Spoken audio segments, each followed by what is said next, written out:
Good evening, everyone. My name is Ron Hanegraaff, and this is the Columbus City Planning Commission meeting. The date is April 6, 2022. And the first thing to call to order is Pledge of Allegiance. If everybody stand up. Thank you. I pledge allegiance to the flag of the United States of America and to the republic for which it stands, one nation, under God, indivisible, with liberty and justice for all.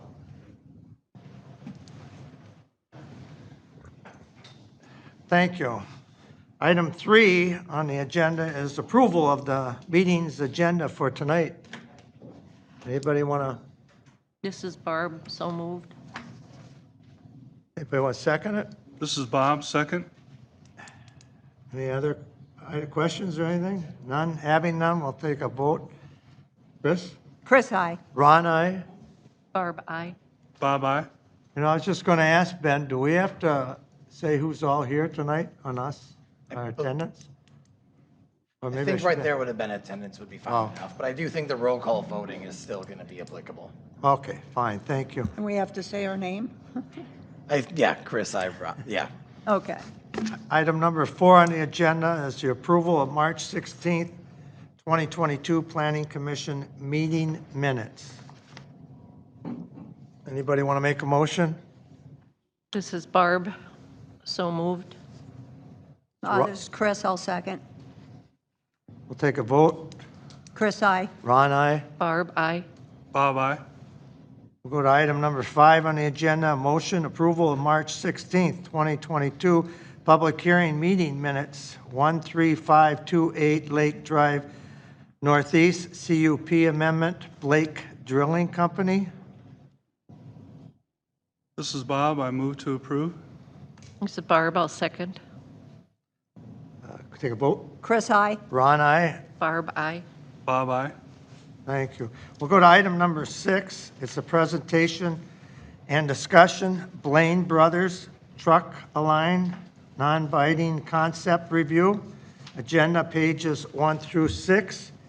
And if the party representing Blaine Brothers could come up. There's 4 chairs up front here. I don't know how you want it. And introduce yourselves and your names and your addresses would be appreciated. My name's Dean Daly. Company address or you want my home address? What do you want, Ben? Company address, just fine, Dean. 10011 Xylite Street Northeast, Blaine. Okay, and you're Ben? No. I'm Dean. Dean?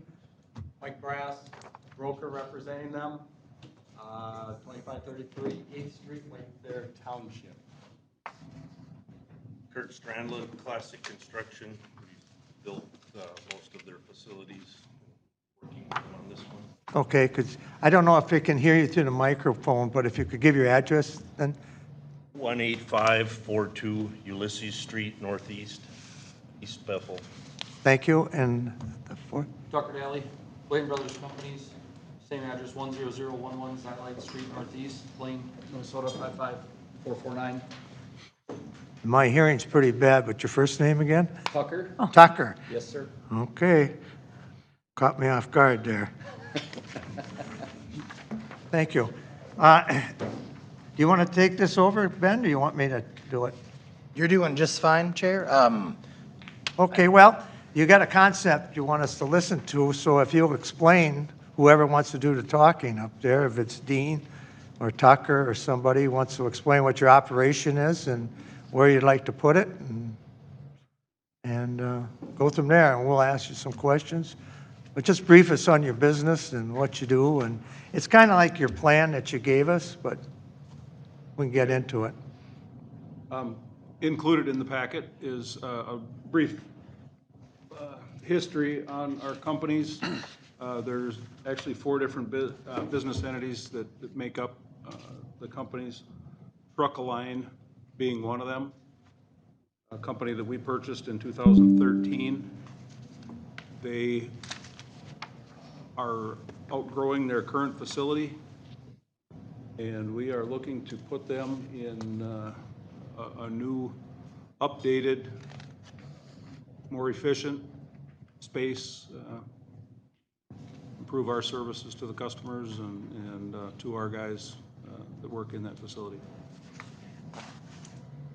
Everything that Truck Align does is all heavy truck and trailer related. Everything frame, suspension, and alignment from, I'll say, simple alignments to trucks, trailers that have been crashed. Our guys do the framework, straighten things out, and get them back in line, then we send them to the body shop. Our companies don't do any body work, cab body work or painting. We only do, say, the structural portions of the equipment. So I'll just ask a few questions here. So the tow trucks, the pictures of the tow trucks and all that, that's not going to be at this location? No. So we have a total of 9 locations, actually a total of 13 locations that our guys work out of, but that's another long story. There's 3 of our locations that have the tow trucks that work out of them. Blaine, Clearwater, and Scanlon are locations that our heavy trucks run out of, our tow trucks. I noticed another thing, just doing a little research in that, because it's like you got 5 businesses, right? Running? 4. 4? Okay, you got 4. I noticed that a lot of your businesses are around Love Travel Centers. Is that a coincidence? Definitely coincidence. That is not a planned thing at all. And I don't know if North American has a Love's across the highway, or is that a Flying J? I think that's a Love's. Well, it's just, when I noticed that, I think up in North Dakota, it's like an hour away, but up in North Dakota, an hour away is a block away, Right, kind of, yeah, you know. yeah. But you got them in Wisconsin, and I see there's Love's down there by Chippewa or whatever, Menominee. But then I noticed we got ours coming in here, and then I noticed it's just kind of a connection I seen there. There's honestly no correlation, there isn't any work between the companies or anything like that. Well, you are mainly on freeways? Is that your goal, to be by freeways, or? Well, for the heavy truck traffic, again, I like to think that we want to be as easy to do business with as possible, and with the heavy trucks, closest to the freeway that we can be is it works well. It makes it. So, in perspective, you're like a body shop, kind of, for trucks. Are you just strictly a framer? Just work on frames? Again, frame, suspension, and alignment. I'll say the structural part of the truck or trailer. So an 18-wheeler comes in there, you don't bring the whole unit in, do you? You just bring in, either the tractor comes in one time to get alignment, the trailer comes in another? I mean, not that together, but is that how it goes, or is it just they come together sometimes? They could definitely come together, and that does happen at the current facility, Truck Align. The truck and trailer will show up, whether it's both of them being aligned or worked on there, you know, that. So when you're lining a trailer, do you take the back axles off, slide it off the trailer? Is that what you're talking about? It all stays together and you straighten the trailer? I mean, you're talking about a dogtail trailer. You drop the trailer. You do? The alignment comes off of the kingpin that the truck hooks to. Okay. Sometimes the frames are bent, I think is what, you know, so that the frame is bent, it needs to be straightened. That's on the tractor, or is that Both. on a trailer too? So there's alignment tools within this building and even some recessed areas that work to do this type of work. It's quite specialized. Okay. And I guess, is there any commissioners that got any questions right up front? I have others, but if somebody else wants to jump in on anything. This is Bob. First off, welcome and thank you for considering Columbus to expand your business. Appreciate that. Relationship to size of other existing businesses you have, how big is this in relation to those other businesses? Building-wise? Building and employees and, you know, just impact to the community. We're trying to get a sense of this community versus other locations that you have and in size-wise, but also trying to figure out from an employee perspective, how many employees roughly you might expect in the beginning plus expansion. Do have a drawing that Ben might have handed out or scanned. Yep, And they're looking to put about a 20,000 square foot building on the site and employees. You know, currently, excuse me for not knowing the exact number, I believe we have 13 guys at Truck-A-Line currently. Sure. They do work day and night shift. They're closed at midnight. With this new facility, we'd be looking 20-some, up to 30 people, okay, I would guess, for total employment at this location. sure, Our companies currently employ a little over 350 people. yep, And we've got a very stable workforce. We've got many long-term guys. We've had, unfortunately, good for them, but unfortunate for us, a few of them retire in the last couple of years that very, very good people, key people, yes. yep. But we, Size of the facility in relation to other facilities that you own are currently in operation? Is this bigger, smaller, Smaller. This is average, smaller end. Yes. smaller? Some of the pictures that we have built from the Inver Grove Heights one is about 100,000 square feet. Yep, The one in Blaine is right around 50,000 square feet. And the one up in Clearwater is also right between 45 and 50,000. do you have other expansion projects in line for the foreseeable future at other facilities, or is this just the main concentrated area of expansion for you? as of today, this is the focus right Okay. now. We need, again, we acquired this company in 2013. The guys have done a great job working in the facility that they're at, but workload and demand, we're far, just, it's too crowded. It's just not efficient. We need to get our guys, again, the new facilities, the different things that we've been fortunate enough to do over the years, it brings professionalism. It's better for employees, it's better for customers, and Very good, thank you. program. If I could, and I see that this is up here now, so these pictures, I don't know if you guys. Yeah, we and got they're it. in- We do have those, yes. I'll just mention, so previous to this one, I think, shows all our different locations that we do own. Yeah, so these are the different locations, Blaine or Minneapolis, Scanlon up by Duluth, Clearwater, Inver Grove. This is the current Truck-A-Line facility right here in the center. This is a company we bought, I think that was in 2019.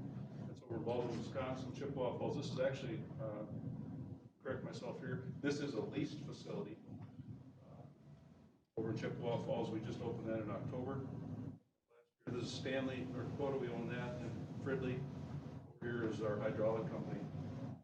So these are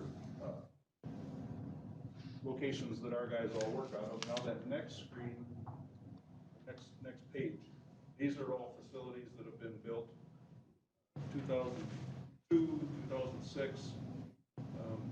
Purchased a company, added on to this one in 2009. This one was built at the end of 19, and this one was built in 2016. So these are our buildings. We use the same similar footprint on all of them. You'll notice a different color on here. It's just a different company name. Again, we purchased that company. But we use the same similar footprint and design on our buildings. They're all concrete tip-up panel walls. Put up metal buildings. Facilities are most all blacktop. This is the only facility up here in Scanlon that has any gravel. Otherwise, everything else is all hard surface blacktop. Thank you. made a question earlier about size. You had to move on and move this company out. Is it size because of the building size, or is it the land mass? You don't have places to park, or Both. both? So how many bays you got in where it's at now? You're going to 8, right? Yeah, and there's 4 bays, 4 work bays there now for the trucks. And then there's like just a special equipment bay. Trucks don't go in there, but they build different things in there. So We could say I know there's 5. this question's going to come up, but when you park these things outside, how long are they there outside?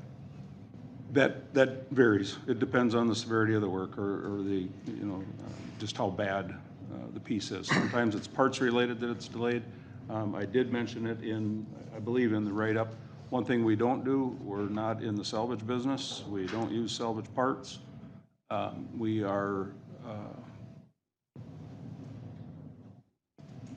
We don't look to keep the things in our yard either. We don't, any of our facilities, again, I always say we're not in a glamorous industry, but our facilities, we work very hard to keep them nice, neat, and clean inside and outside. That's certainly clear from the pictures that you've shown us. It's all about Very efficiency clean and and neat. Yep. making it work for our guys too, so. One thing with their existing building, the size of it, the square footage is one thing, but the building that they're in was built back in the 80s, and a lot of the equipment was much smaller then, so equipment that's on the highway today doesn't really function in that building, and there's no room to expand. Oh, okay, thank you. Barb, or? Yeah, hi. I had a couple questions. I did go over to the building in Blaine, and from the zoning map, it appears that you're in the industrial district. Is that correct? Did you go to the truck-line facility or? I went to both of them, actually. Your main, On the Xylee? larger one, yeah, and I Yeah. went to the one on Davenport. Okay. And that's listed on the map as being industrial. And according to Blaine, it's heavy industry with the tractor trailers. So that is a concern to me, because the area that you're looking at is more or less our retail area. You'd expect to have vehicles, but not what my dad used to call semis or tractor trailers, so you are heavy industry. That does concern me. And then another concern I had was the hours, 6 a.m. to midnight. Seems like a long time. I don't think we have any businesses other than the racetrack that are, that have hours like that. Why is it necessary to be open that long? Well, sorry about my long answer here. So our Blaine facility on Xylite there, this is not Truck-A-Line that I'm talking about, but Blaine Brothers, that's a 24-hour facility. The only day that our people aren't there is on Christmas Day. Okay. North American Trailer, that's a 24-hour facility. It's not staffed on the weekends, but it's 24 hours a day. That Love's Truck Stop is a 24-hour day operation. There's trucks, trailers on the road 24 hours a day, 7 days a week, 365 days a year. Not that Truck-A-Line does all of the stuff that Blaine or North American do, but to get the required amount of work in and through the building, to pay for the building, we need to work hours, extended hours. Again, our other facilities are 24 hours a day. We have to do that, not only to service the customer, but to pay for the facility. I could add to that too, one of the crown jewels of our companies and remaining open as often as we do is trucks locally, regionally, the people that are kind of in our area may run their business 8 to 5, Well, for them to get their truck aligned, it doesn't really pay to take the truck out of service for an alignment. Their driver can go make his day, get his pay, their trucks, their loads, everything can make their deliveries. They can put that down. We also offer inside of our company's 24-hour pickup and delivery. So you call me, tell me your truck's there, I'll drive out, I'll pick it up, I'll fix it, I'll bring it back to you all in the hours your driver's sleeping. They don't have overtime delivering their vehicle to us. We do the work for them, we get their truck back so it runs better for them.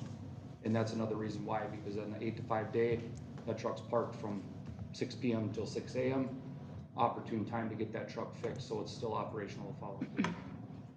Okay, and then what about the noise factor? I mean, you're using heavy equipment, compression, um, hydraulic equipment, is it? Noise, our guys, years and years ago, before we built this facility in North American, for North American, I'll just use it as an example. They were in a residential area. The company, when we first bought it, was in a residential area in Inver Grove Heights. We had one of the neighbors say, gosh, guys, it's too loud at night. We made sure our guys had the garage doors closed. We did everything that we could to alleviate any question and problem, and everything was fine. We worked with the people and made sure that there wasn't any issues. Okay. Now, again, that was it's the same thing, it's our same group, but that was years ago, one example. And then one more question, you're going to have 8 stalls. Why do you need all these parking spaces? Well, this is a preliminary drawing, and quite possibly we wouldn't put all those in. But again, this is showing what we may present on official record. This is just concept only. It's using up approximately 10 acres of the space. Quite honestly, that building may be 10 bays. I'm not certain of that yet. I know for certain it'll be 8, and maybe larger.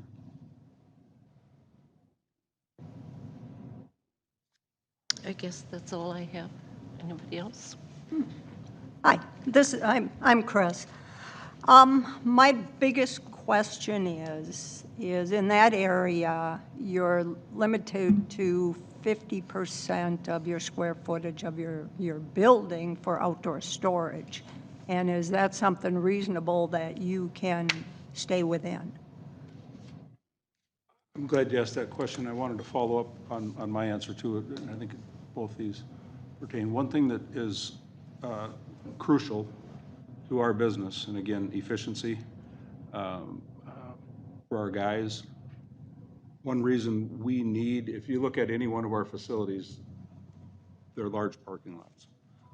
When our guys complete a job in the shop, they take that completed unit out, put it in the yard, and grab the next job that's sitting there ready to come right back in the building.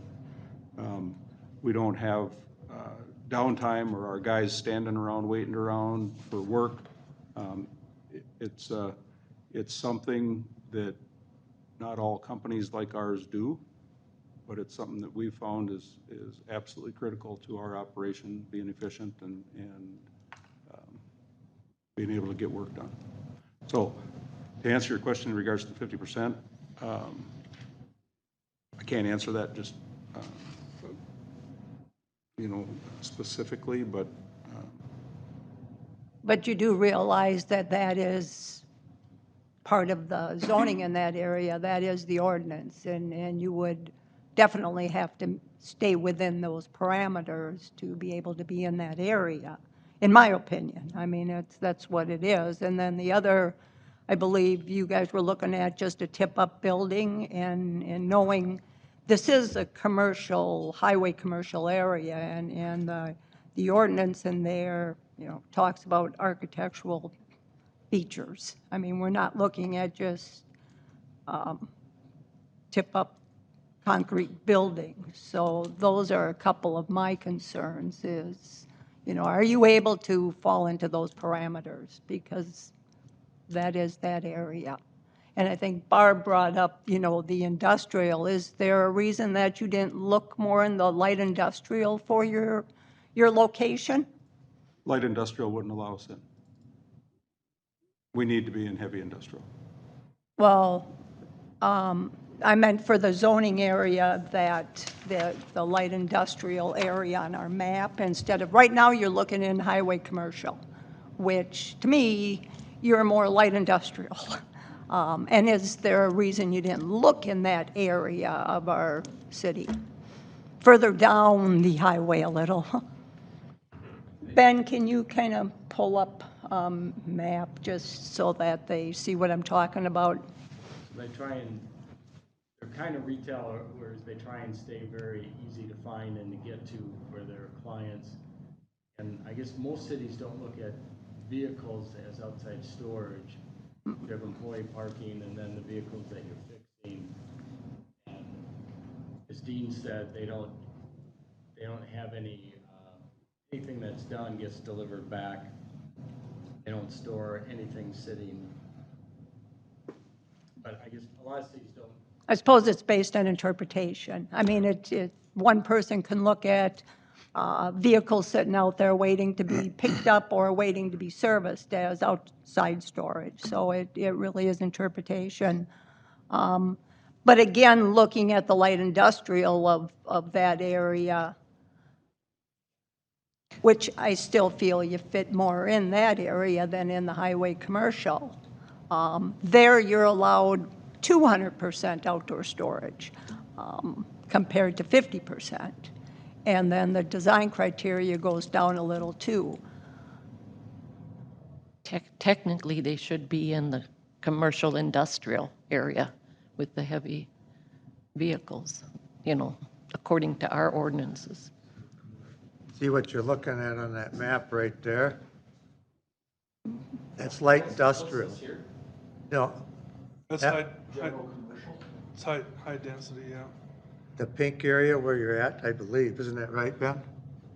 Right here is the highway commercial. The Yeah. 3 lots you're looking at are, one's here, one is here, and one's down here. What the planning commissioners are referencing is the light industrial area here, and then Commissioner Bobick referenced the commercial industrial district here, which is along Lake Drive. And if you wouldn't mind me interrupting, commissioners, you are actually getting close to some of the questions that staff had laid out that they'd like, I know. we'd like you to address. And the first one is this use consistent with the districts and your interpretation of it? The second one is related to Commissioner King's question or interpretation. Is this outdoor storage or is it overnight parking? Is it temporary and not storage in nature? And then the last one is architectural design. Is it consistent with the design standards? So those are 3 questions that staff would like, we believe is key to this business, and we would also like you to discuss tonight and along with the concept plan. But those are 3 interpretations that staff thought would be useful to hear from the Planning Commission tonight.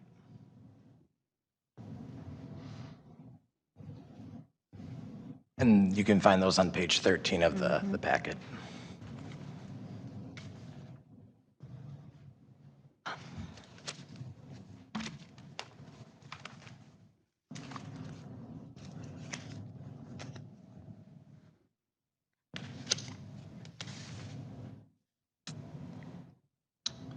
This is Chris. I'm just going to bring something up, and it's our statement for what the highway commercial is, and our purpose statement. And it talks about retail, entertainment, medical facilities, assisted living, professional office, and service businesses. And I know you're saying you fall under a service business and that, and I know one of the uses in that is indoor vehicle service and repair. And I think the key word is indoor. And you're saying, well, a lot of cities don't consider vehicles waiting to be serviced as being storage. I'm going to go back that this area was And we just went through defining all these areas, and I believe the existing council kind of looked at extending the highway commercial and taking a little more of the light industrial away because they wanted to see more community retail, more higher design standards, less land use for storage of items. Even, I mean, we got all the RVs parked out there. We don't want that anymore. That's what we're trying to get away from. So I go back to the purpose statement, and in my opinion, I just don't see this belonging in that area. I think you're going to exceed the 50%, and I look at it as being outdoor storage. The vehicles could sit out there a day to a week, I'm sure, and you're going to be looking at having as many vehicles coming and going and waiting to be worked on that you can possibly service. And that's what your business should do. I mean, I want you to do that. But I don't believe that this is the area, in my opinion, where that would be. So in my mind, with the staff questions, I don't believe this meets the intent of what we looked at as indoor vehicle service and repair. And I also believe the vehicles are considered storage. And you would, whatever business comes in there, it's 50% of the square feet. That's what outdoor storage is allowed. And then I can't say your tip-up isn't going to have more architectural features and that because you haven't designed it yet. But, so I can't comment on that, but we do want more architectural features, better-looking buildings and that, because we're trying to change that area from being the way it is. So, Ben, that's where I'm at with this. And I would love your business to come in here and maybe we could move it down to the industrial area a little more. Are you speaking of one of, which facility, or I'm sorry, which location are you speaking of specifically? Well, Three. any of the three properties Okay, you're any of them looking on at 35. are in the highway commercial, so they would all have to meet the same criteria, and that, so as long as you're looking in the highway commercial, my feelings are the way they are. So as far as the staff questions, I just don't feel it belongs in that area. But I'd love to see it in Columbus. My feelings are similar. I think you belong in our commercial industrial area. And the reason we are focusing on retail in that area is Columbus has a problem. We have so many wetlands. We don't have a lot of upland. So we're trying to use our land judiciously and to put a heavy industry on the freeway area would take up space that would better be used by retail businesses. And when we talk about vehicles, indoor vehicles, we're thinking like maybe Midas muffler or something like that, rather than 18-wheelers and 52-foot trailers. Is there a reason for that, trucks versus cars? You say you're thinking of automotive Because versus heavy it's trucks. light. What we have in that area is, it's for retail service, like a Midas or a mechanic. do. But yours is heavy duty.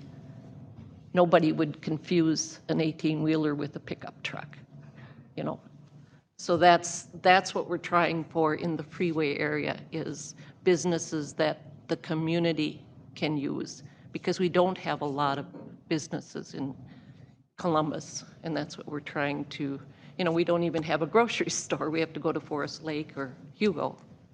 So not to be argumentative here at all, but Sure. in regards to truck, trailer versus automotive, there isn't any other company like Truck-A-Line anywhere in this area either. Right. We do the same thing that Midas does, just that our Understand. vehicles are heavier, bigger. So I can't understand the difference between those two. It is what it is. They service, our guys not only service the truck and trailer, we do sell retail parts, retail part sales. Customers come into our locations, Truck-A-Line being one of them. They're definitely a smaller one in regards to retail parts, but our other operations all have retail parts operations with them that Dean? I know Midas doesn't do any of that. I just like to throw a little comment in here that it's mainly what we're talking about is almost like across the street on the two properties. You're looking on the west side of 35. If you go across the street on those, you're down in, I mean, there's one property over there. If you go across the street, it's light industrial where Caterpillar is. You know, that piece of property is almost straight across the street from it. That's light industrial over there. So I gather in the city's wisdom, we wanted to leave this outside corridor along the freeway trailer-free, kind of. Now, if you were to build a building and you kept all your stuff inside, and I think you could probably fall right in there. Problem is, there are higher standards over there for the building. In other words, we want it more cosmetically looking nice compared to just, you know, block. I mean, it's workable. I don't know if there's any land for sale or whatever in the light industrial. And you came in with 3 properties, you know, all over. Even the 2 you got on the east side, light industrial down at the end of the road. So, I mean, you're on the freeway down there on the east side. We did, like I said, I know you don't want to store all your stuff inside. That's a big piece of building to put that in, or else you, I don't know when Chris comes up about service, and I think that's something we got to talk about, is I kind of agree with you on the part that if you bring in a tractor, just a tractor without the trailer, it's like a truck. If you go to Midas, you get alignment, you got a pickup truck, you got a 1-ton truck, you get a line. I can see an 18-wheeler without the trailer coming in and getting aligned. I mean, I see the service. I agree with that part. I think the deal is we got this long thing now with the trailer, and the trailer can go inside too, but where are we going to put all this stuff outside? And I think that's one of our biggest problems. Well, and this is Chris again, you know, one of the uses is indoor vehicle service and repair, and I get it, you're doing the service inside a building. And I believe the intent of the ordinance when we redid this was that in that area, there would be no overnight parking of vehicles external of a building. I mean, I believe that's kind of what we were leaning towards in that, and that's why the lower amounts of storage external with 50%. And I believe a lot of it is talking in the ordinance about retail storage and that's outside. So I get the service, I get your vehicles, you know, it's a car, a truck, they're both vehicles. And the ordinance definitely says vehicle, but it also says indoor. And it also says 50% of outdoor storage to the square footage of the building. Right, when you go across the street, it's 100%. 200%. 200% storage outside. And the design criteria is different over there in the light industrial too. So I think your business would fit better in there, and you would probably have an easier time coming before us. So let me, Go ahead. let me back up just in case if I've misrepresented all the stuff that they do there. Everything that comes in there isn't a truck and a trailer. There's fire trucks, there's concrete pumper trucks, there's many of the pieces of equipment are single unit, but there might be a truck trailer that comes in there. It happens today at Truck-A-Line. It's what they deal with. So again, everything isn't going to have a trailer behind it. Can I ask, how would our company be viewed different from a Love's?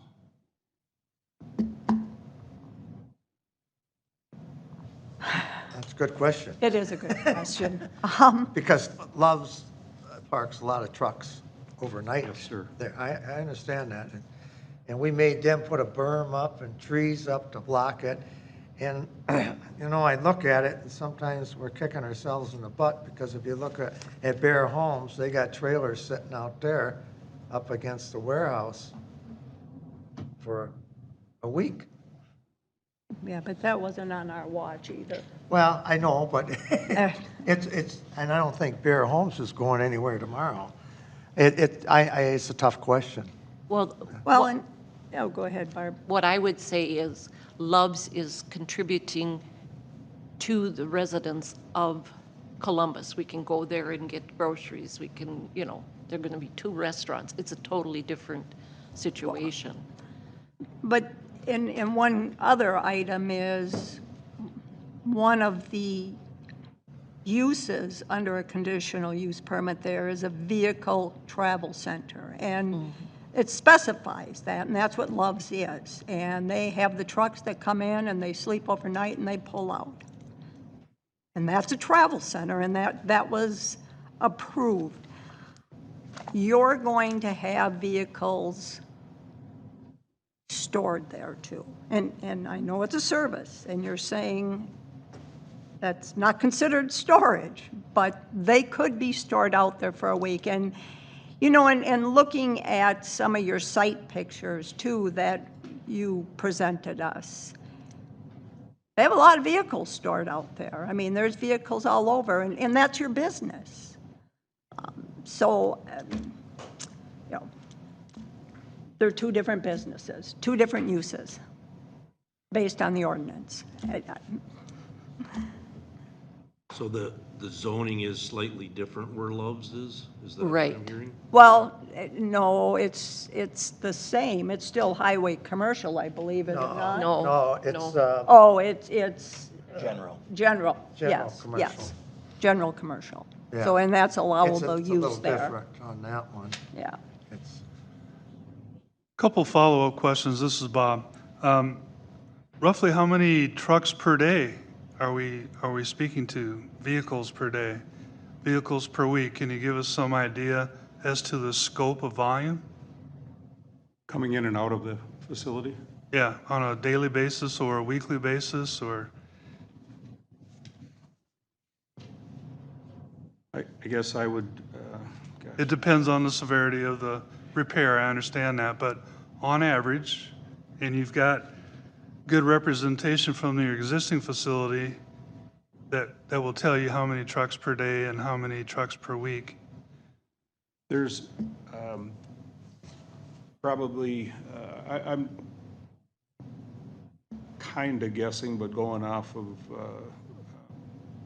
you know, workload, I would say there's 20, 30 trucks a week in and out of the location, depending on, you know, it might be as high as 50 some weeks. There's, again, our guys will run alignments through. An alignment takes just a couple hours, so there might be 6 of those that come in that day. But then there's one truck that's been there on the rack inside the building for a week getting straightened out. Sure. On average, though, you're thinking around 6 to 8 vehicles a day?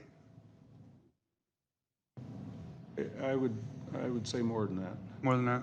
Yeah. Is it fair to say that all of these vehicles, the majority of them, have backup alarms when you put them in reverse? Well, a lot of them do. Yeah, It's required.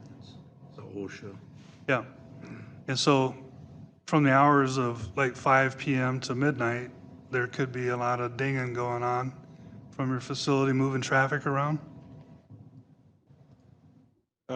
Yes, there could be. That's why it's nice to not be by the homes. Yep, yep.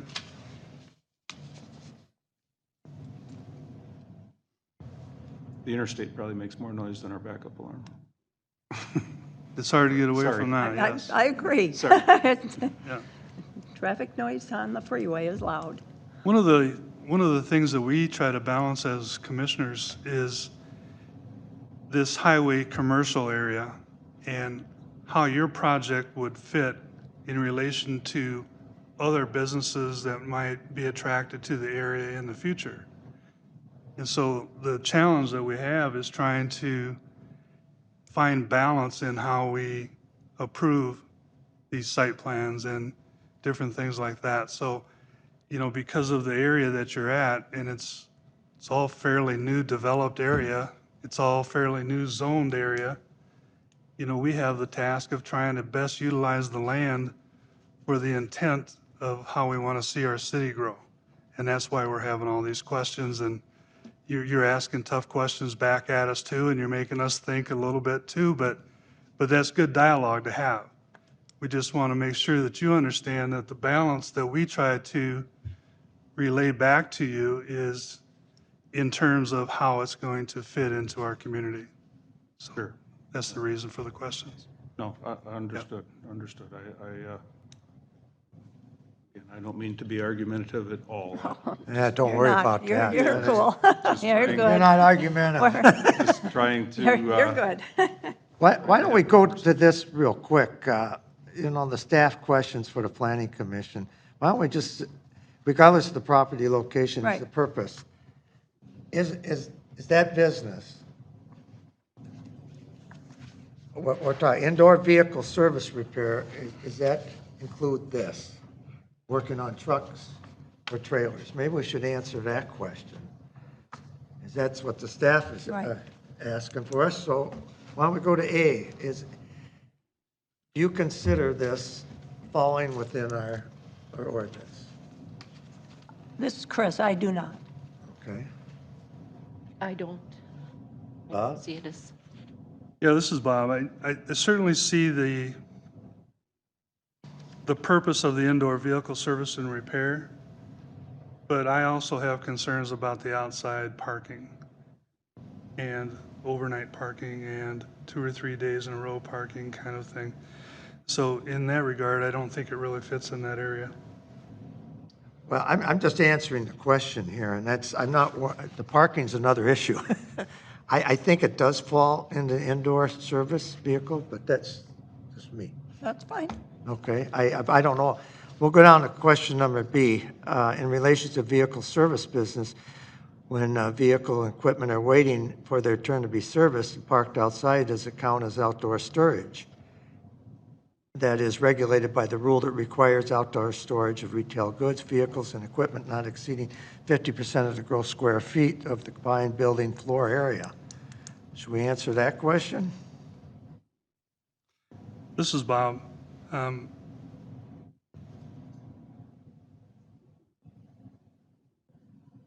I think it is outdoor storage when they're parked outside for any length of time, even while they're waiting to get serviced. There's some flexibility on a day-to-day basis, obviously, but, most of these are going to be potentially up to 2 to 3 days at a shop. And so to me, that's outside storage.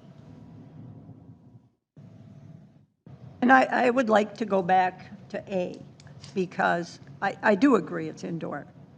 As long as it's indoor, I believe it would, because it's a vehicle. And we don't describe what a vehicle is. And I know you talk about cars and Midas and that, but we don't have a definition for what a vehicle. I'm going to change my A to yes, I do. But I'm going to say B, no. I believe it doesn't qualify with that. Barb, your opinion on B? I don't believe it qualifies. I'm focused on the retail businesses, and it isn't a retail business. It's serving the transportation industry. That isn't retail. Well, I understand that. I'm just trying to answer, we're Yeah. just trying to answer the questions. And on letter B, I have the same issue about parking outside, and that, I think, is the biggest issue. I go along with building, with doing the job you want to do inside. I have no issue with that, I don't think. To me, like Chris said, a vehicle's a vehicle, whether it's a one-ton pickup truck or whatever. So, and it says vehicle's vehicle. So the big issue is the outdoor storage. C, is the proposed architectural design consistent with the design standards for the highway commercial district? Who would like to start on that one? Yeah, this is Bob. I'll start out. To me, the raised panel does not really meet the standards for the highway commercial area that we intended. It's clearly more industrial in my mind. It's an industrial setting, even though we haven't seen the site layout or the building layout. But just briefly, based on what you've said, it sounds like it's going to be raised concrete panels. And to me, that doesn't meet the criteria for highway commercial. Well, I have to disagree with that one. I only say that because isn't EcoFund, that's raised panels. Yeah, and I Yeah. think that is, that I It mean, takes some architectural features to address the That's the- aesthetic value of the Yeah. property. precast textured is allowed. I mean, tip-up panels are allowed, it's just, we want more architectural features, not just tip-up panels. Well, we don't So, have- and without a design, it's hard to say. Yeah. We're just trying to answer these questions, Yeah. so you have a better view of where we're coming. Yeah. So you want to add any more? Well, you already, Barb, any? Nothing. Okay. Well, Ben, did we answer those three questions for you? You have, and, Okay, but- yeah, sorry, go ahead, Ron. How about Dean out there and Tucker? You guys have any more to add, or are we answering your questions? That's, I mean, we could throw a lot of things at you here, like just buy across the street and we'll be all happy, or, which, well, no, that's another story. I don't even want to bring that up. But that's where the issue is right now, what you're presenting, the concept. I hope we explain what little roads you have to go over here. And probably the major one, I think, is the parking outside. The building, you have to show that to us first. But the parking outside, I don't know how you resolve that issue, unless you move across the street or down the street or whatever to light industrial. And then you're going, like you said, to lower standards on the building. And And it fits the ordinance. yeah, and then you also, some of that light industrial, especially on the east side, is on the freeway, too. You'd have visibility on the freeway. Some of it, I don't know what's for sale over there, or what's going on over there. You say the east side, Ron, the east side of, 35. Those Orange, two lots, on the east side of Hornsby. it's No, below No, it'd be on the- 145th. yeah, below 145th. Okay, now. further down. Yeah, further down. But even if you go further down on the west side, you'll see it over there, like on the map up there. You see where West Freeway is, that whole purple area. And that even lines up with a little of 35W down there. But I mean, then you wouldn't probably have all the little, what do you call them, little, big, whatever issues about the parking, because the Meeting the parking would go up tremendously. You could park whatever, you know, to a certain extent.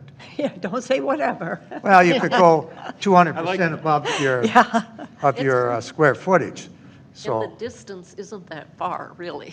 It's a couple blocks, you know.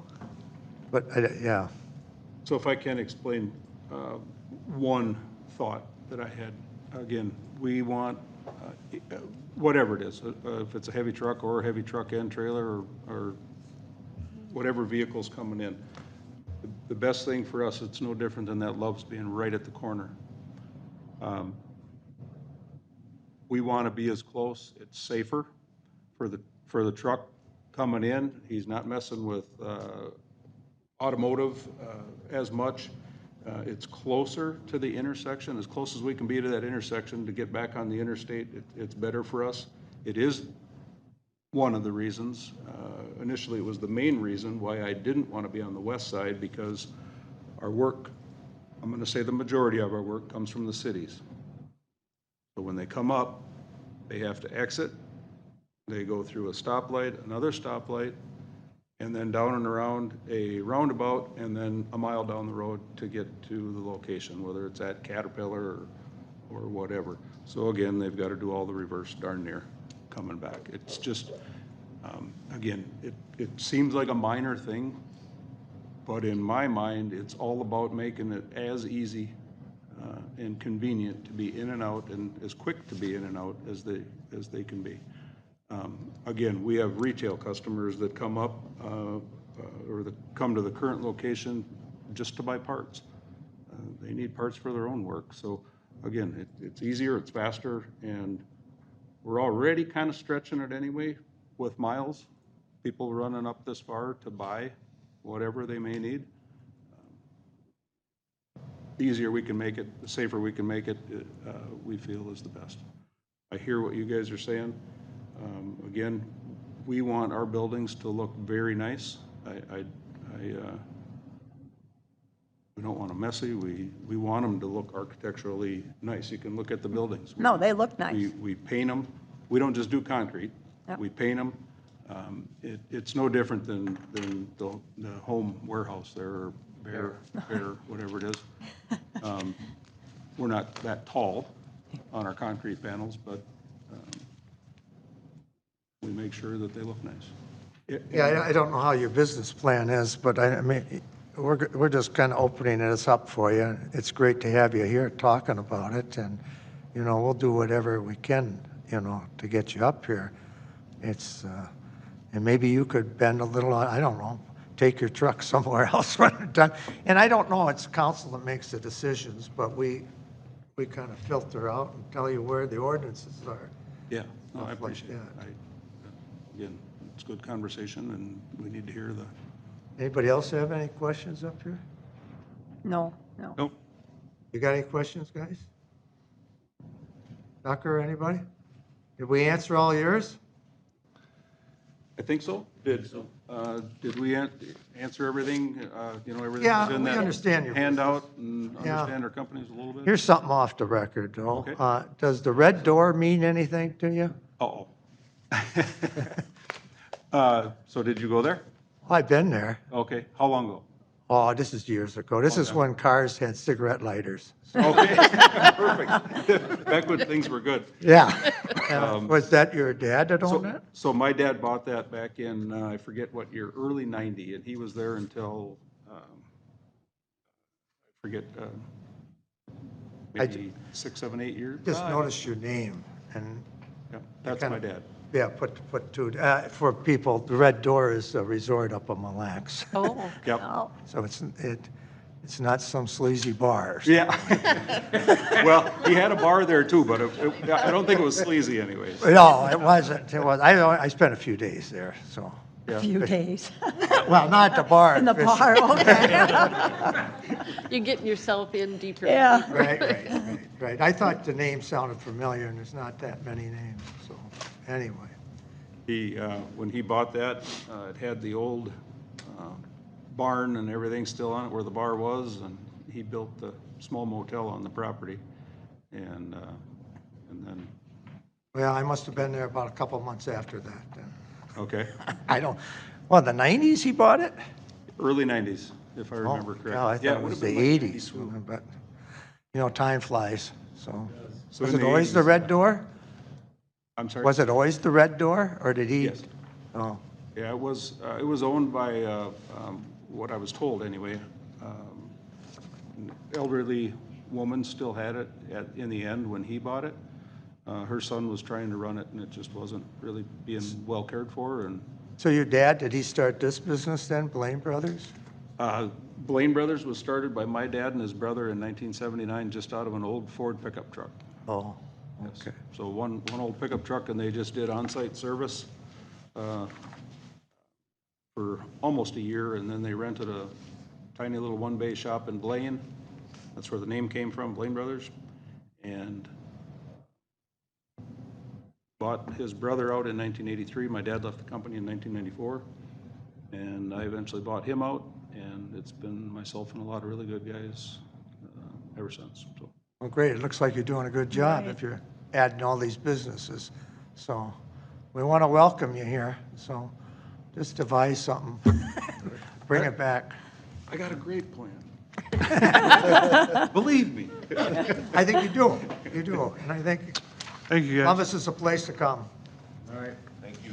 Thank you. Thank Are you. there, so south of where, Well, you could talk to Ben. Ben could, well, okay, we'll talk some more Yep, on that. contact Elizabeth and myself. I'll be out of the office this next week, but Elizabeth, I believe I left her email. If you email me, you will, you'll be able to get her email and get in touch with Elizabeth, our city administrator.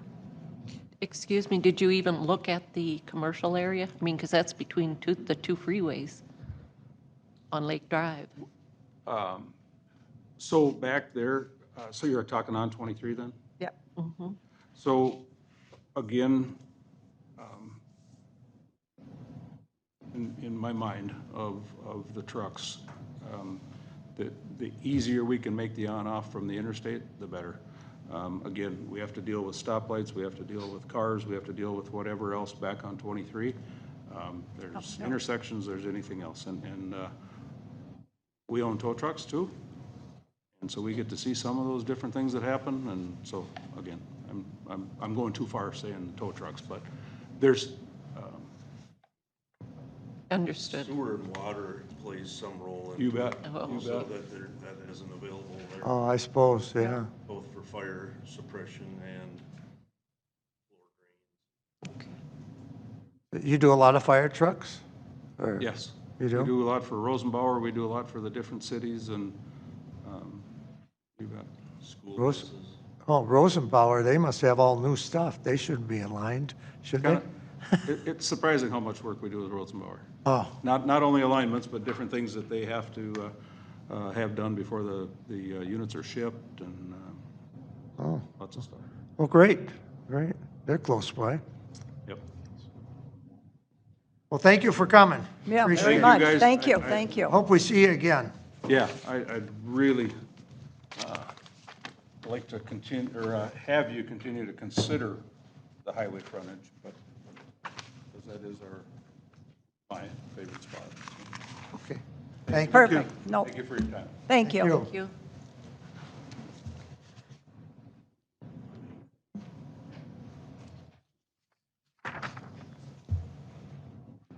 Now we'll go on to item number 7 on the agenda, discussion, Chapter 7, Commercial Standards Ordinance Amendment Planning Commission Worksheet Discussion. Agenda, pages 1 through 21. All right, so I'm going to take the lead on this just in the very beginning to kind of outline a little bit of background where staff would like to go the next 2 meetings, and just kind of how we got here and where we hope to go with this. As you're all aware, we had a variance back in, I believe it was late 2021, that kind of made the Planning Commission revisit how we looked at certain performance standards. And during that review, we came up with approximately 7 different categories that we wanted to quickly address, look at, and hopefully have action items, recommendations, and amendments for. That was the plan. And what staff tried to accommodate with this handout was some simple yes/no questions, which as as you can guess, and as it always works out, it's not that simple. So obviously there is, the good news is we have come up with, as far as we being staff, has come up with a plan to hopefully still come to an action item, not tonight, but have this still be a fairly quick process to address these concerns. Our plan is to go over one by one with each planning commission member, each question, give you a minute or 2 minutes to, if you commented yes, outline why you commented yes on that question. I'll read the question out, give it the background, and then we'll start with Chris, Ron, Barb, Bob, and you have a minute or two to go over why you commented yes or why you commented no. You're just airing out your thoughts, your opinions, what your comment was, and then we're going to give you guys the next 2 weeks to think about what you've heard, revisit these questions, revisit the ordinance like you have been the last week, but now you have your peers, your other colleagues' opinions, and then come back, and hopefully at the April 20th meeting, we'll have an opportunity to actually discuss and come to some sort of conclusion with these points. There might be some tonight that we would be able to get to, but we think it's best to just go over what we all thought, what our thoughts were, how we answered it, and then have time to think it over, mull it over, do more research if we wanted to as planning commission members, and then come up with actual amendments or proposed amendments at the next meeting. Does that sound okay with everybody? Does that make sense? Yep. So I will start with just, I'll start with Chris, if that's all right, Chris. Sure. Just with the first question, and I'm just going to do the first question, then Ron will be the first question, Barb will be the first question, and you don't have to take the whole 2 minutes. If it's really simple, I said yes because I like this and this makes sense to me, that can simply be it. So I'll just start with the first question being, the background was our current ordinance describes masonry products. Oh, and actually, I got ahead of myself. You did have a question in your homework, Chris. What is our definition of masonry? We don't have currently a definition of masonry other than what is in the italics, which is we in our ordinance, and this is for almost every district in the freeway corridor, describes masonry products, and that is effectively our definition. Commissioner Barb Bobick, actually, sorry about that, Barb, did come up with a definition, and there are plenty of definitions out there, but I think this is a nice simple one. It's the highlighted portion of the handout. I'm just going to pull it up on the screen real quick. Masonry is a construction method that uses individual units like brick or stone bound together by mortar. That is masonry built. And so when you think back on our previous ordinance where it was literally brick or better, that's a masonry built building. What we have now, or at least what is slightly described in our ordinance as a masonry definition, are masonry products. That's where you have, like we just discussed with Blaine Brothers, tip-up panels. We have the difference, we have stucco. It's not just block building. And so our question is veneer panel, similar to what was approved on the lower quarter of Caribou Coffee, something that is a veneer. It's a panel. It's typically made out of concrete. It's textured to look like stone or brick or anything masonry block built. Does that count as masonry? And I'm just going to start with you, Chris. You know, at first, and I'll make this a quick one, at first I was like, yes, but the more I looked at it and thought about it and looked around other cities, I do not believe veneer qualifies as masonry. And I'm going to say one thing is part of the masonry adds the cost to the building too, which helps for the tax base, but it also makes it a better structure. So I'm going to say veneer does not count as masonry. Thank you. Ron? Well, I went the other way. I said yes, and I put down there it was tricky. I would say yes to a certain point. And that's the point. It comes up to what, like veneer, you know, which is, was that our second question there? Our second is hardy board. Yeah, we will get to that. Yeah, well, like veneer, I don't know how to explain it. I look at it and I think that if a building's going to put, I know the cosmetic looks nice and it looks sturdy and lasts long, but I think of these companies that are putting on veneer, if it starts falling off, they're going to replace it or something. They're going to do something. I put faith in them, so that's why I said yes. It's just a tricky one. Thank you. Barb? Yeah, I don't see veneer as being masonry, and I think I recall from the conversations that we had with you and Dean when we put together the percentages, a lot of the percentage will be used up in the foundation, and that's where you want the strength. And veneers are just plywood frames that you adhere pieces of brick to, and there's really no strength there. It looks nice, but you really want the solid foundation, in my opinion. Thank you. Bob? I said, yes, it should be included, and veneer to me is aesthetic. And it's not structural. And I don't think that, I don't think our building codes allowed for building structures that don't meet state and local codes to build a structure that's non-compliant. That's not going to support the structure that's being built. And so to me, the argument that masonry means it has to be more structurally sound, I don't agree with. I think to allow for veneers such as hardy board, which is a concrete product, should be allowed. And if it makes the building more aesthetically appeasing to the city and to the surrounding neighbors, then I think it should be included. And so when you think of decorative block, tile, cast stone, I think those are all different veneers that can make a building look more appeasing to the look.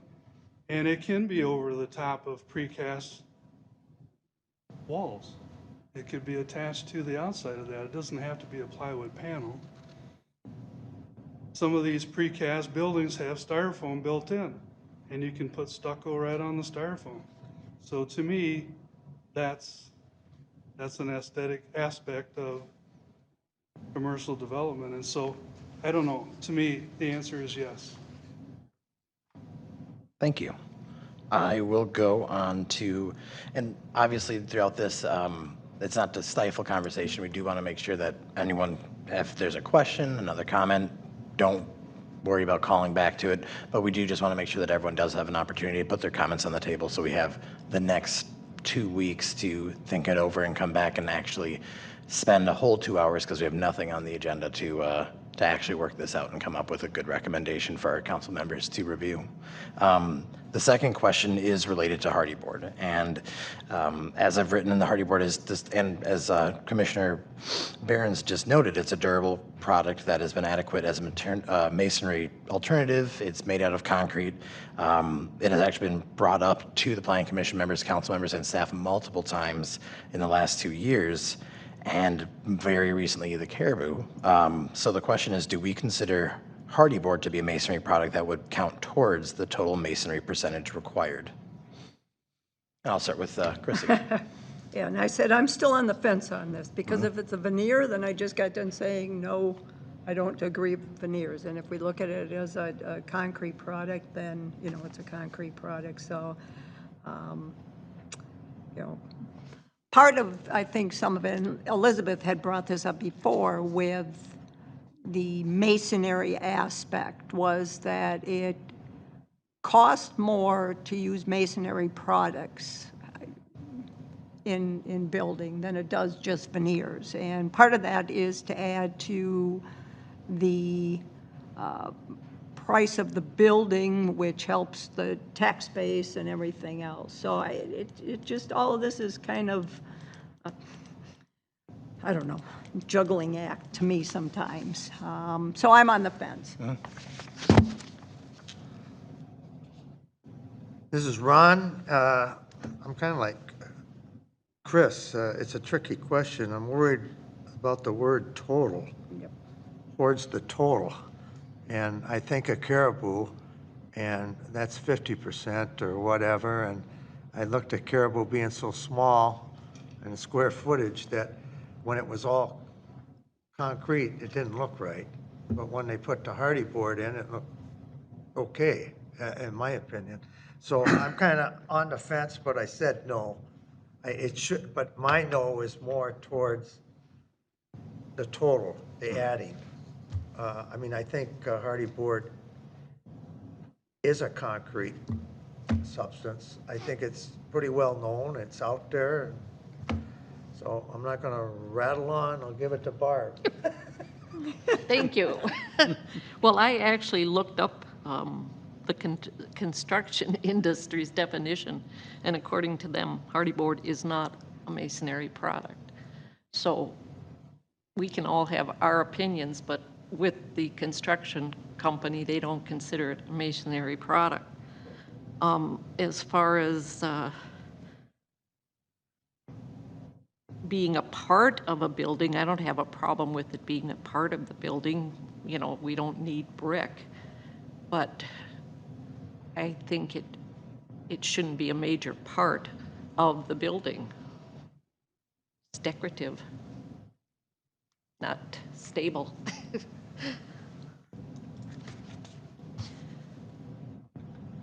And Ben, this is Bob. I think I've already answered it. Yep. Yes. Thank you, Bob. I will go on to number 3. This is looking at the required amount of masonry, and this also came up from our recent variance application review. Just even judging, looking at the answers from the very last 2 questions, there might be an argument to make that they may not have met that masonry percentage at all with the veneer versus hardy board, in some opinion. In other opinions, they have met it with architectural features, different enhancements, veneer being considered and hardy board being considered. So with all that in mind, what staff wanted to inquire was, do we need to lower our required percentage of masonry in the medium use high density district? And Bob, I'll start with you this time.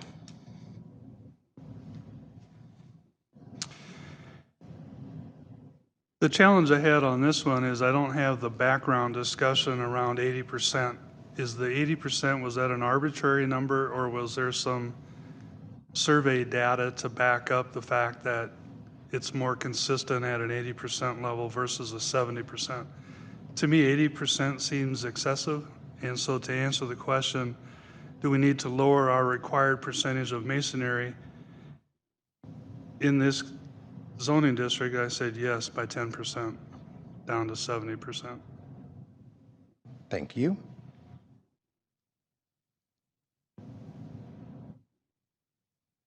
I'll move over to you, Barb. Well, I think we got all of the percentages and so forth from Dean, who's had extensive experience and knows different communities, and we had a major conversation on those with both the city council and the commission. So I think the percentages should stay the way they were. I mean, we talked about it for hours. And I will actually, thank you for bringing that up. I will provide that context. To answer your question, Bob, the 80%, I won't say it was arbitrary. What it came down to was during the design standard conversation, the council and the planning commission wanted to attempt to stay as close to the original ordinance, which was 100% brick, 100% masonry, while also making sure that it wasn't going to be too stringent and wasn't going to be too it wouldn't have the effect of pushing anyone away, so they did lower from 100% to 80. I would say, Barb, to your point, it wasn't so much a recommendation from staff. I think it was pretty much generated from discussions between Planning Commission and City Council, and the goal of trying to stay as true to that 100% masonry requirement while also being relaxed enough to accept other. That's why we do have language in there to accept architectural enhancements like parapets and other roof line changes. So I think that is where staff kind of put some wording in, but I do think the percentages came from discussions at the policymaker level.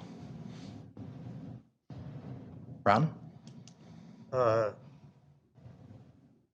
answered no to it, and my why not is I was just clarifying, again, I'm back to the size of the building. I think the apartment building early on set the standard, and Caribou Coffee threw us off. So that's just the way I see it. And so I say no, keep the standards. Thank you. Okay, Chris? Yeah, I said no also. I know we talked about this at great lengths for many, many meetings. And part of it goes is to keep the building standards high. So I said no. Thank you, and I'll bounce it right back to you, Chris. Just staff thought because we were asking that question, we would double check with planning commission members to see if there were any changes, if that would also then result in a change in the subsequent districts. I can just say everyone did respond with no, so if you want to go over and put your comment on the record, we can, or we can move on. But every planning commission member did say no, that the percentages did appear to be accurate, I think everyone said. Can I just, yeah, because I said no, one item I know that came up with, and Ron, you brought up caribou, was in the size of a building and looking at that. So that would be the only difference, but yeah, no, I still say no on the general.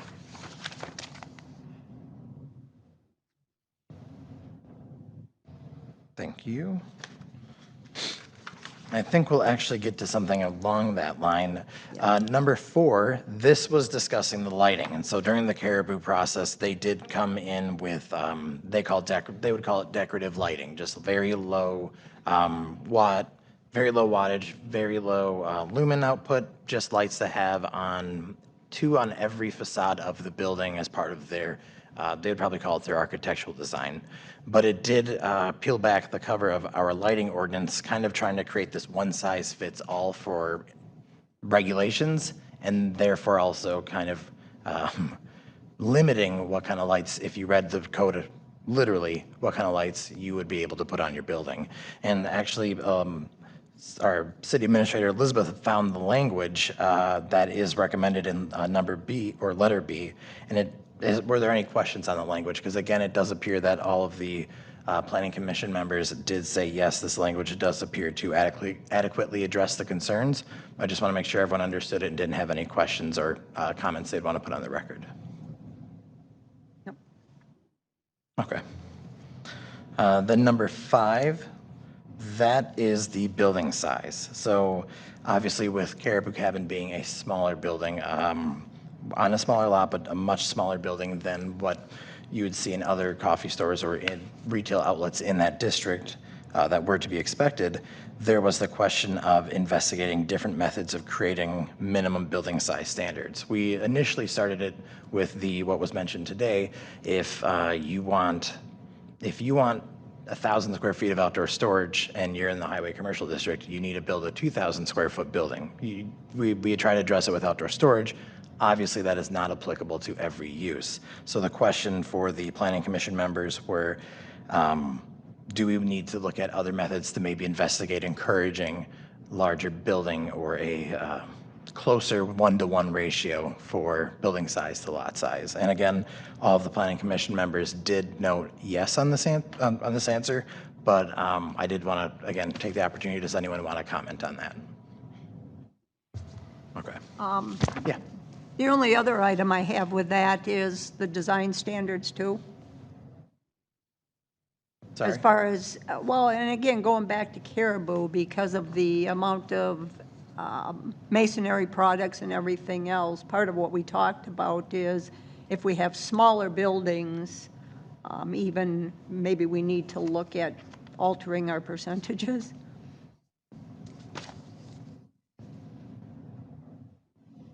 That is right, that came up.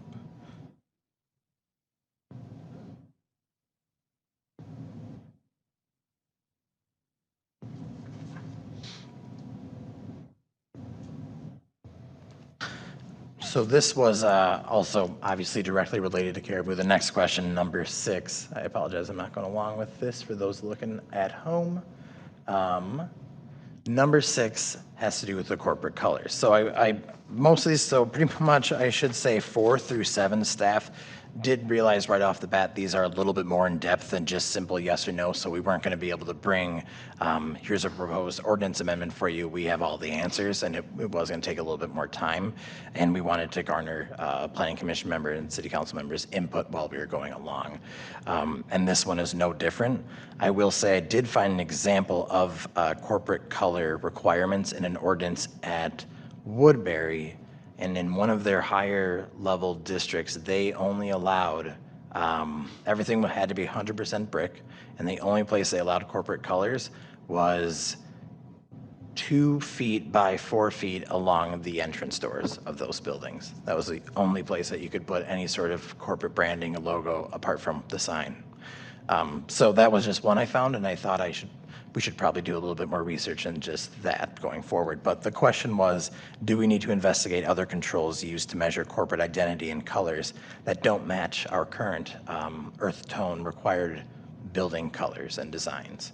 And again, all the planning commission members did vote or responded yes to this question. Does anyone have any comment that they would like to put on the record? Okay. The 7th question is regarding investigating the permissibility of kiosk/drive-through businesses and that concept in our commercial districts. This one obviously brought up along with the most recent Caribou approval. We wanted to ask if this was something that you still want to investigate, and I will say that there were mixed responses to this, so I do want to give everyone an opportunity to comment if they'd like to comment, and I'll start with you, Chris. And I said yes, and only because Caribou was allowed as a drive-through based on the old ordinance. And I do know through multiple conversations we had when we were meeting to go over uses, we did talk about not wanting drive-through only businesses there, and it was going to be an accessory. So I say yes, so that we at least make sure we have the wording in our existing ordinance the way we want it, or change it, but that it's covered if we do not want them, that it's worded that way. It has to be an accessory only. Thank you. Ron, I answered yes also, and I answered yes because I think that businesses have changed their business plans and are looking at different approaches to deliver their products to the public, so we should look at this concept again, I think, just to get a better look at it and maybe more input. I said yes also, because I don't like the idea of these kiosk businesses. There's too many downsides to it, and they're primarily for driver convenience. They create excessive pollution, and they're poor use of our limited uplands, in my opinion. So I'd like to talk about it. Thank you. Bob? I answered no to number 7, and essentially, the challenge I have internally is we should be looking at individual opportunities. And it comes down to the language that we include in our ordinances. If we make it too stringent, there's a balance. And so the opportunity for variance requests, to me, is a part of our job to consider any changes to the ordinance or to the CUP or whatever it is that we're looking at the time. So to me, it seems like we ought to be looking at these business opportunities separately and independently, and if it fits within the framework of the ordinance, I think that's the intent of the ordinance. I don't think the ordinance should be so restrictive and definitive that you can't have a variance request. And so when you come in, make a blanket statement that says no kiosk drive-through business will be allowed in commercial districts, to me, that eliminates our ability to be flexible. Okay, yep. Thank you. All right, and then number 8, these were actually, so these 2 questions did not come up through the actual review of the Caribou Cabin, but Elizabeth and I thought we'd try to squeak some in just to garner opinion before we did any more work on them. These are just 2 things that have come up in the last, I'd say, 3 years. Well, actually, one of them came up in the last 3 years. The other one came up very recently. Number 8 is pertaining to simple site amendments that have come through or have been asked of Elizabeth and I, specifically actually in the CI district. And I did get some context to this. I spoke with John Williams with Blake Drilling Company, and we were talking about just what's going on in the CI district, and apparently there have been a few or an increased number of break-ins, and that I would say there might be evidence of that, as in 2020 and 2021, Elizabeth and I received probably 4 calls or 3 calls regarding people wanting to increase their fence height on mini storage. Primarily it was mini storage, 2 different mini storage businesses, and then CST actually when they first came in.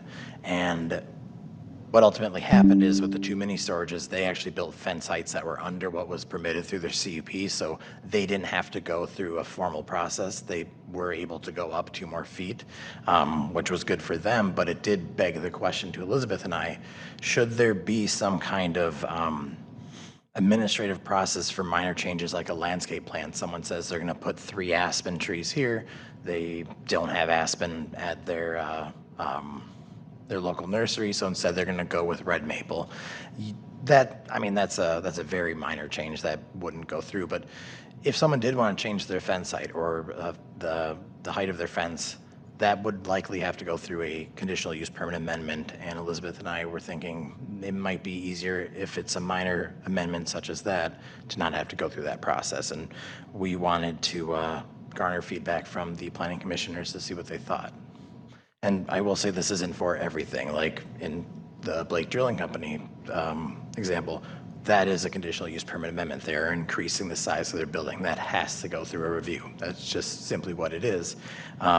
But if they were gonna increase their existing fence by a foot or 2, does that have to go through a full public hearing process? And that's what we wanted to ask planning commission members. Bob, I'll start with you this time.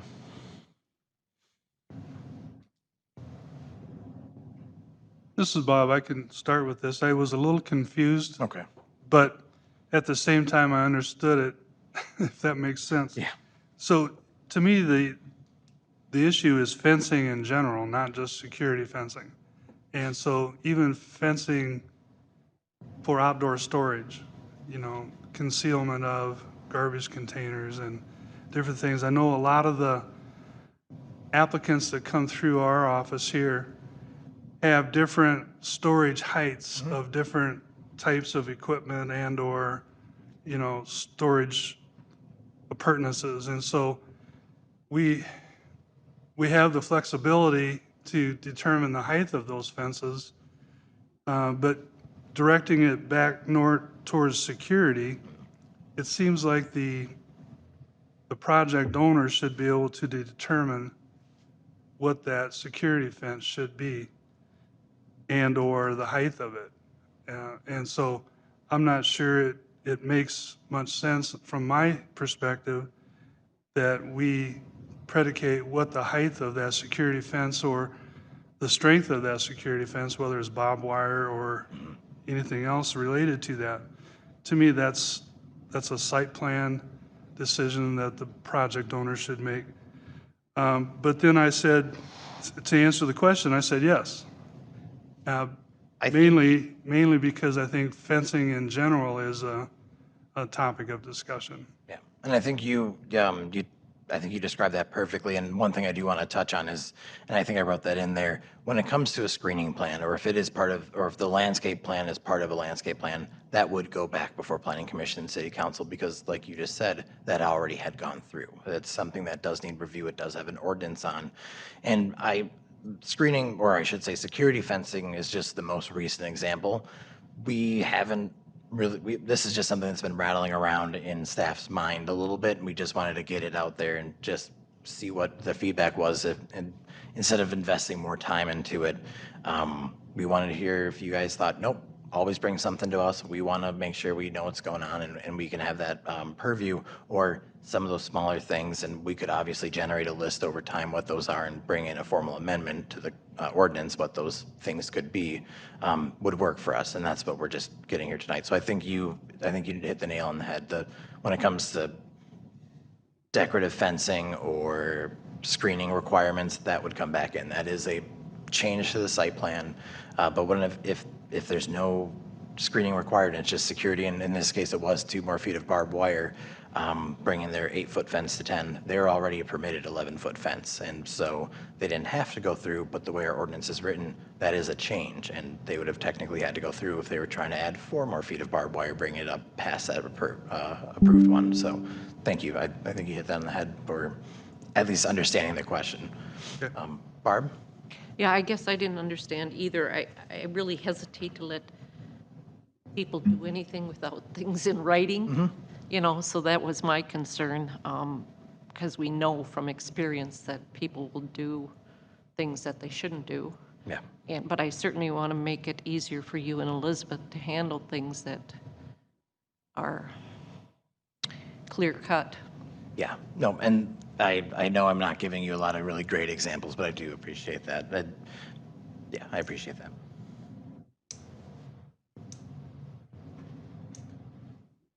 I'm done. You're done? You go ahead. I said yes also. We're talking about number 8, right? Mm-hmm. And I said yes because same thing. I gather that if it's a fence, they're not going to come in and ask to lower it. And if it's screening, they're not going to say, we want to cut all these trees down. So I figured you got common sense.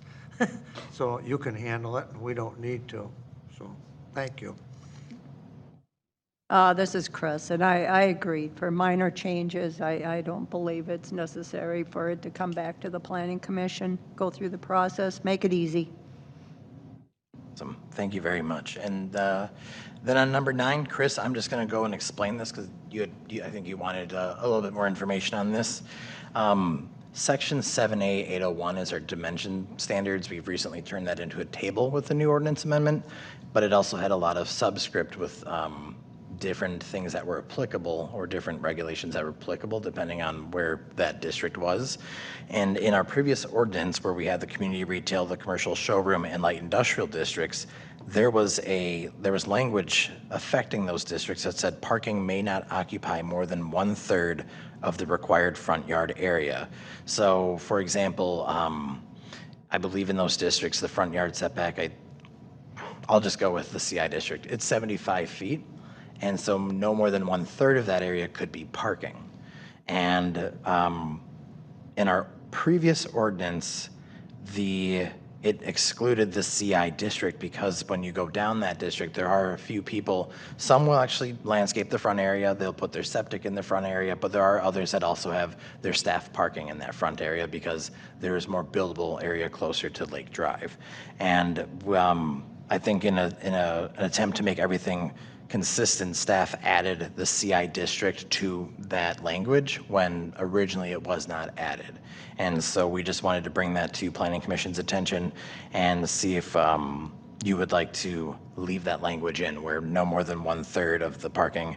And what this prevents is large lots just taking up what could be landscaped, what could be a cleaner looking area or not obstructing the view of the building. And that's my understanding of it.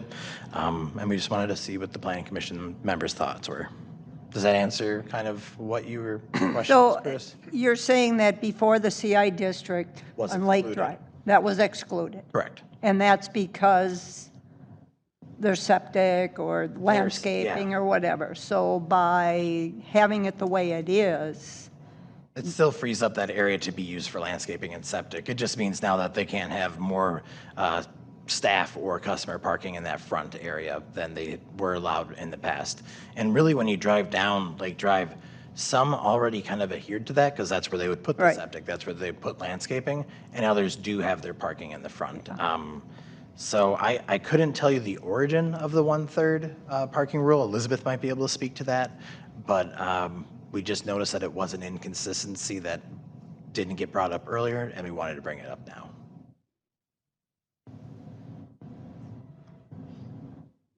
So right now, the CI district is not included in that verbiage, right? Now it is. It and is, It wasn't okay. previously. It wasn't before, Yeah. okay. I'd leave it as it is. What do you think, Ron? Yes, no comment. Okay. Yes? Yes? All right. That was easy enough. And so I do appreciate you all going through that. That's not a very fun exercise. It's not, I bet the worksheet was a little bit more fun to fill out and maybe. It wasn't fun because you couldn't cheat on your neighbor. Had to do it ahead of time. But what we are hoping to do now is, obviously, we've all heard each other's opinions, and we can do more research. Staff would welcome anyone, like Barb did with the Masonry definition, send us any literature that you do find that you'd like to add to a discussion on April 20th. And our hope is on April 20th to actually come out of that meeting. One, we won't have an hour dedicated to another application or concept plan. It will just be this discussion, and we can come out with hopefully action items. We can hopefully have some kind of motion to the city council, direction to the staff to draft an ordinance amendment. Otherwise, we might know that certain sections might need more discussion. There are some that might not, like this 1/3 parking or the lighting ordinance. That's done. We'll talk about it again, of course, but we know where that's going right now. But others might require more discussion. Tonight, we just wanted to make sure that you got to hear each other's opinions and now have 2 weeks to mull everything over. I will be out of the office next week, so we aren't going to be doing agenda packets until most likely Monday or Tuesday, the week of the actual April 20th meeting. But that agenda packet likely will not change from what you have today, except for whatever planning commission members do end up sending me. We'll disperse that as well on that Monday or Tuesday. Any other questions? Nope. I appreciate your time on that. Thank you. Thank you, Sure. Ben. We'll go on to item number 8 on the agenda, and public open forum. We have a big crowd back there today. Nobody has a comment? Nope. Flip. Huh? Ah, we'll take that, thank you. We'll go on to item number 8, information, planning commissioners report. Chris? I have none. Ron has none. I have none. This is Bob. I have a question related to the car lot that appeared down on the Waldock property on the west side of the Lake Drive. I haven't been privy to that information, why it's there. Can I think a somebody lot of update? us have that question. Yeah, that's a city question, That's. Oh, that's- okay. not our I have that question. question. Is this as the well. place to discuss this, or do you want to take it offline? I don't have any information to that point right now. I see Elizabeth just turned her camera on, so I don't know if you had anything to add, Elizabeth. Good evening, Planning Commission members. And I don't have anything to add. It was brought to our attention, I want to say 2 weeks ago, because I had not heard about this car lot magically appearing on Lake Drive. And we confirmed it a couple of days later as we were driving by. So we have not been privy to the information on how it got created or how it came to be, but we certainly will make some inquiries. Thank It you, is Elizabeth. growing. If you're missing which one it is, it's got all the Ford trucks in it. Sorry, Bob. We wish we had more for you. That's all right. Anything else, Bob? Oh, that was it. All right, and item number 10, reminder, attendance of city council meeting on April 13th, 2022. Bob, you'll be there? I'll be there. Carissa, you'll take care of me with the draft minutes as soon as you can? That would be greatly Yes, appreciated. I will. Thank you much. And item number 11 on the agenda, anybody would like to make a motion to adjourn this meeting? This is Chris. I'll make a motion to adjourn. I'll second it. Any denials? Anybody want to keep it going? Well, hearing none. Chris, aye? Ron, aye. Barb, aye. Bye-bye. Thank you very much.